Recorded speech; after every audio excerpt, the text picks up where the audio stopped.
Good morning students. आज के video lecture में हम पढ़ेंगे स्पोरोफाइट ऑफ स्फेग्नम। इससे पूर्व हम सेक्सुअल रिप्रोडक्शन इन स्फेग्नम पढ़ चुके हैं। फर्टिलाइजेशन के पश्चात जो डिप्लॉयड जाइगोट बनता है, it is the first cell of the sporophyte generation, यानी कि बीजाणुभिद पीढ़ी की यह प्रथम कोशिका है। द्विगुणित युग्मनज या oospore। कैसे बनता है ये? Antherozoid male reproductive organ, male reproductive part और फीमेल रिप्रोडक्टिव पार्ट एग के फ्यूजन से डिप्लॉयड जाइगोट का निर्माण होता है। और यह डिप्लॉयड जाइगोट या oospore बीजाणुभिद पीढ़ी की प्रथम कोशिका है। सामान्यतः आर्चीगोनियल ब्रांच पर एक सिंगल बीजाणुभिद का, सिंगल स्पोरोफाइट का निर्माण होता है। सामान्यतः स्पोरोफाइट और इसको घेरे हुए जो गैमेटोफिटिक प्लांट का पार्ट कैलिप्ट्रा होता है, इनको सम्मिलित रूप से हम स्पोरोगोनियम कहते हैं। स्पोरोगोनियम क्या है?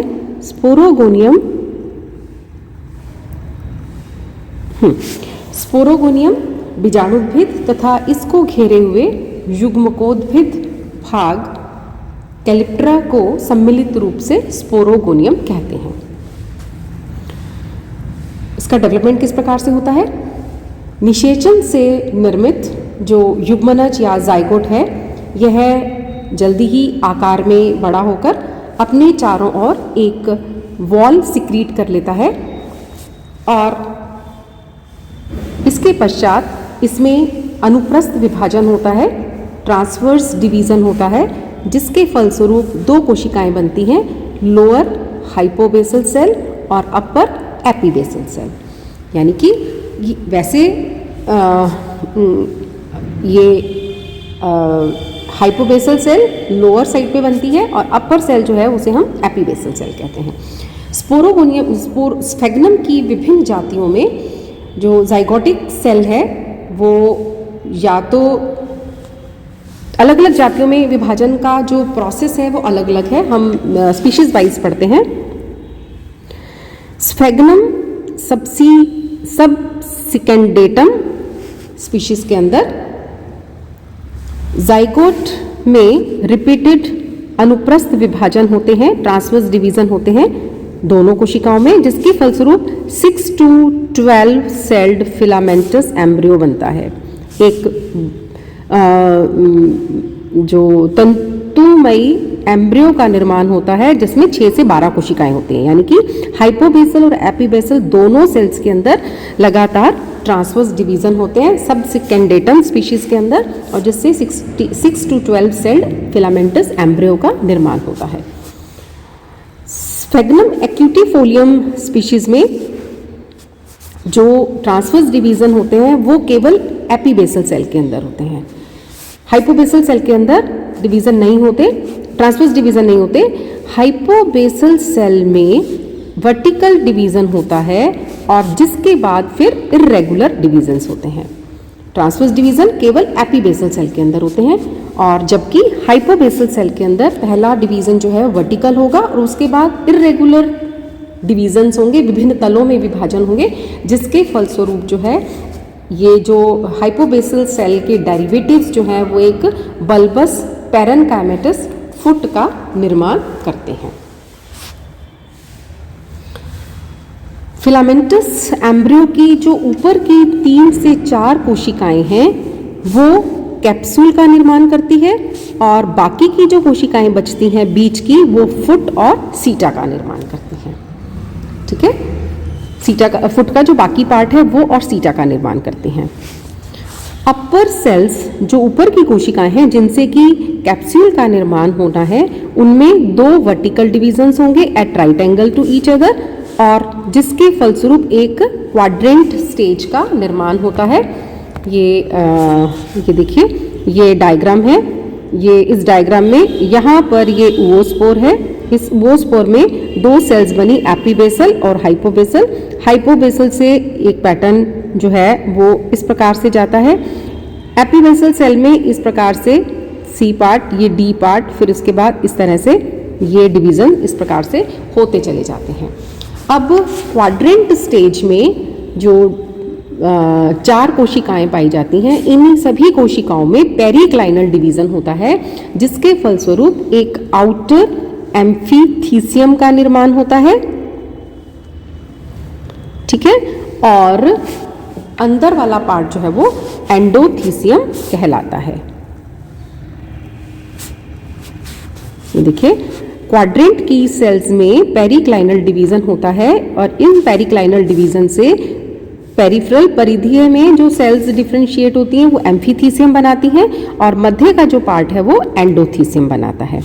एंडोथीसियम की कोशिकाओं में रिपीटेड डिवीजन्स होते हैं, लगातार डिवीजन्स होते हैं, और जिसके फलस्वरूप वे एक कैप्सूल में एक बंध्य भाग बनाती हैं। सेंट्रल स्टीराइल पार्ट का निर्माण होता है, इसे हम कॉल्यूमेला कहते हैं। एम्फीथीसियम की कोशिकाओं में पेरिक्लाइनल डिवीज़न होता है और इसमें 2 पार्ट्स डिफरेंशिएट होते हैं पेरिक्लाइनल डिवीज़न से, आउटर स्टीराइल पार्ट और इनर फर्टाइल आर्चीस्पोरियम।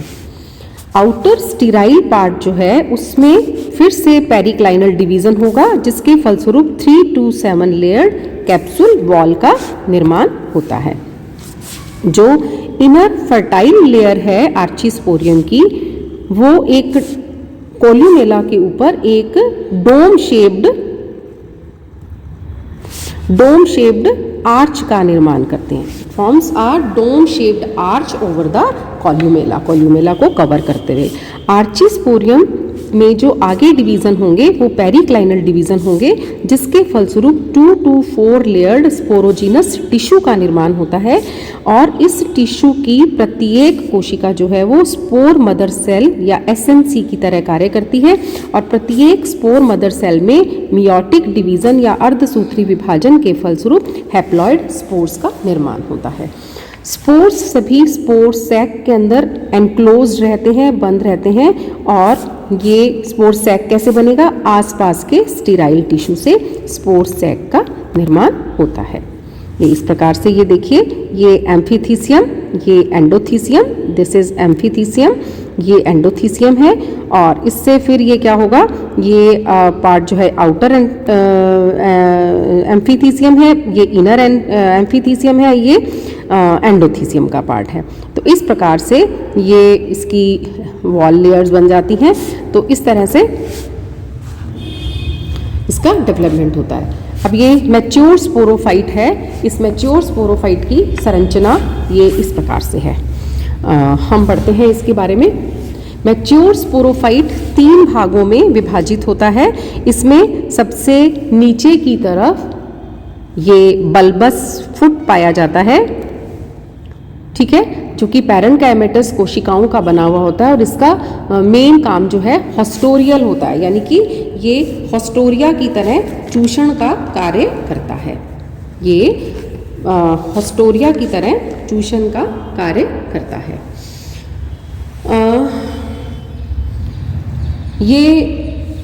इसके पश्चात सीटा की जो कोशिकाएं हैं वो इनकॉन्स्पिक्युअस होती हैं, यानी कि छोटा सा पार्टी है जो ये वाला इसको डिपिक्ट किया है, जो कि फुट और कैप्सूल के बीच में एक छोटा सा नैरो रीजन होता है जो सीटा का कार्य करता है।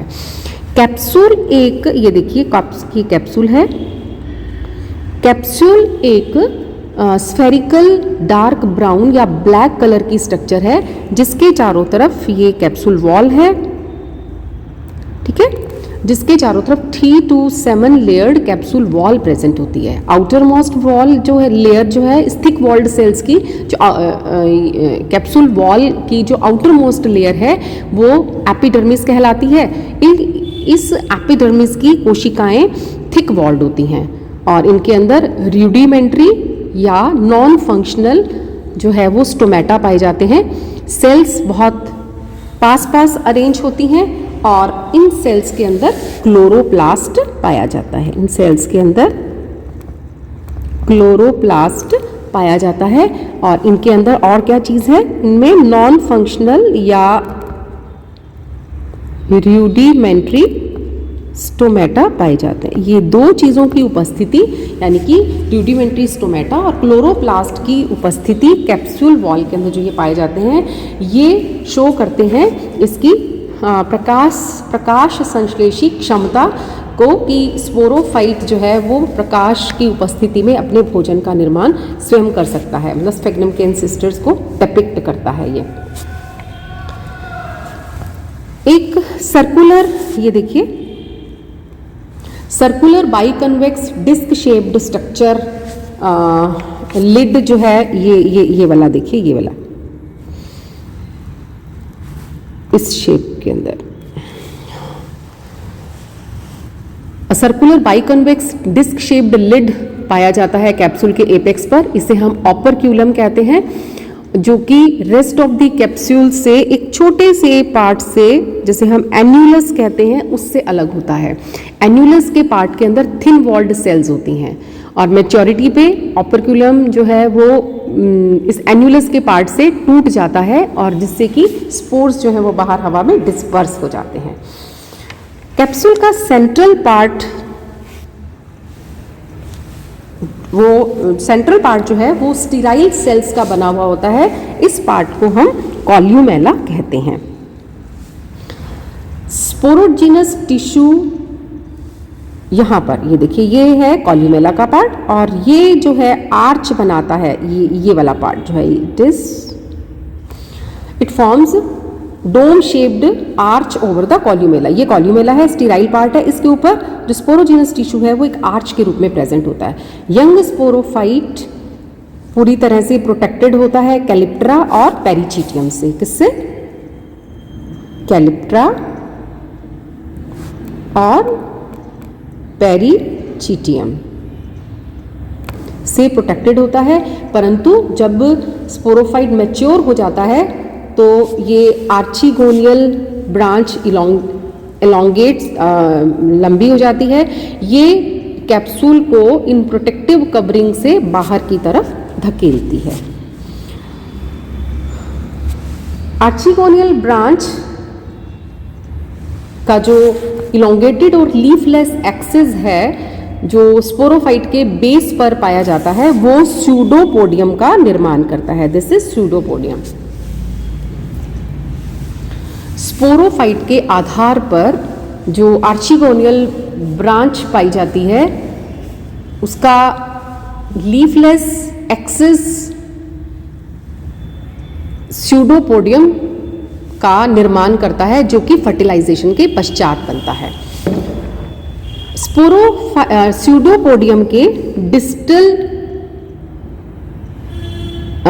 डिस्टल एंड स्यूडोपोडियम का डिस्टल एंड कैलिप्ट्रा के बेसल आधार के साथ मिलकर एक सैक लाइक स्ट्रक्चर बनाता है, जिसे हम वेजिन्यूला कहते हैं। ये देखिए, दिस पार्ट इज वेजिन्यूला।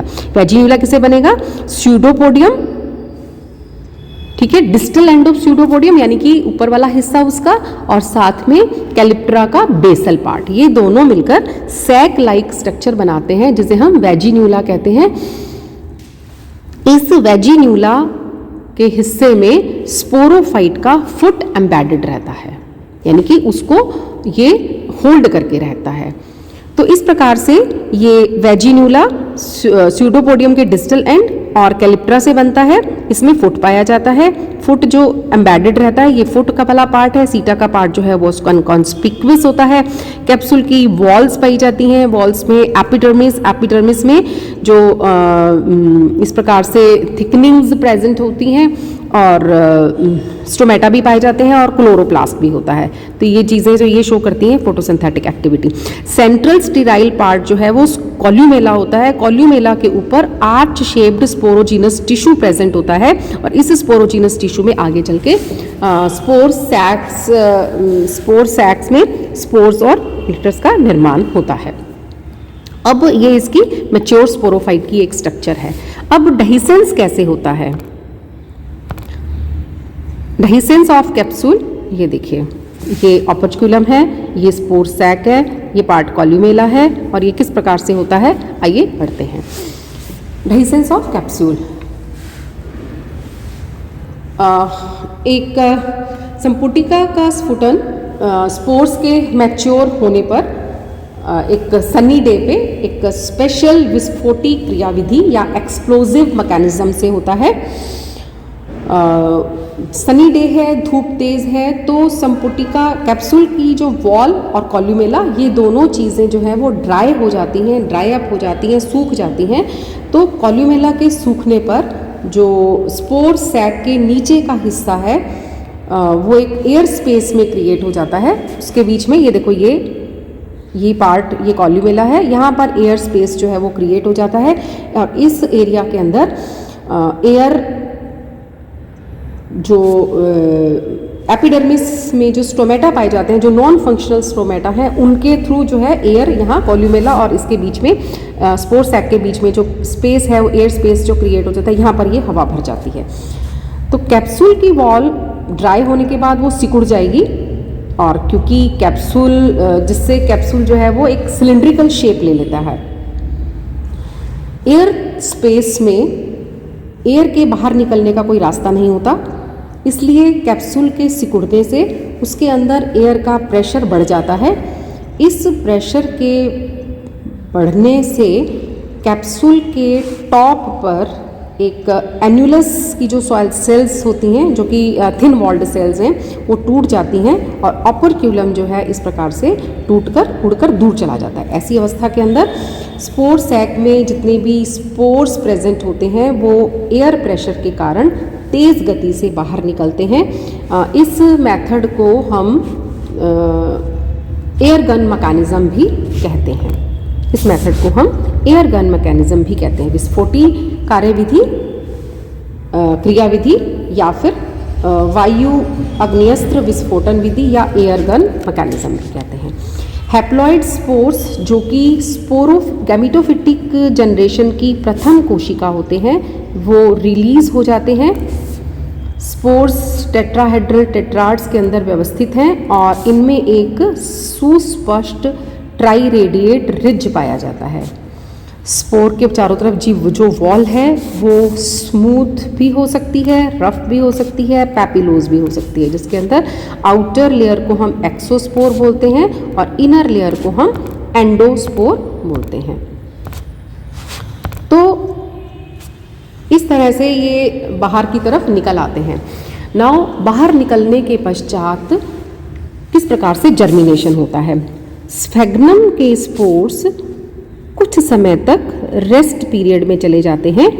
ये रेस्ट पीरियड 2 से 3 दिन का भी हो सकता है या फिर 2 से 6 महीने तक का भी हो सकता है। जर्मिनेशन से पहले स्पोर की वॉल पानी को एब्जॉर्ब कर लेती है। एक्सोस्पोर ब्रेकअप हो जाएगी और कहाँ से ब्रेकअप होगी? ट्राई रेडिएट रिज के स्थान से। और एंडोस्पोर एक जर्म ट्यूब के रूप में बाहर निकल आती है। जर्म ट्यूब में ट्रांसवर्स डिवीजन होता है जिसके फलस्वरूप 2 to 4 सेल्ड 2 से 4 कोशिकीय ग्रीन फिलामेंट का निर्माण होता है, जिसमें अपर मोस्ट सेल में 2 ओब्लीक वर्टिकल डिवीजन्स होते हैं और जिससे एक एपिकल सेल बनती है और जिसके 2 कटिंग फेसेस होते हैं। एपिकल सेल के जो डेरिवेटिव्स हैं वो फ्लैट प्लेट लाइक स्ट्रक्चर का निर्माण करते हैं जिसे हम प्राइमरी प्रोटोनीमा कहते हैं। इस प्राइमरी प्रोटोनीमा में क्लोरोप्लास्ट पाया जाता है।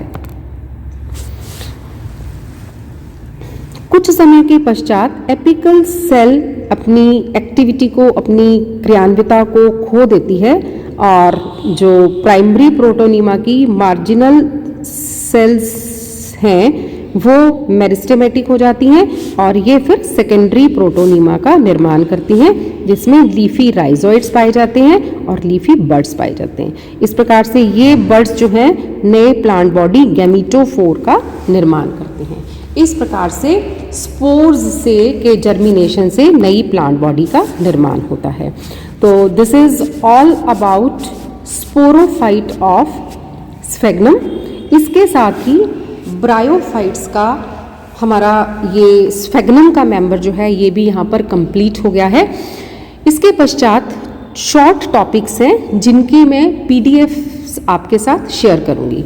हमारा आज का ये अंतिम वीडियो था और इसके साथ ही ब्रायोफाइट का भी ये जो सिलेबस है हमारा यहाँ पे कंप्लीट हो जाता है। बाकी के जो टॉपिक्स रह गए हैं उनके पीडीएफ्स में टाइम टू टाइम आप लोगों के साथ शेयर करती रहूँगी। Thank you and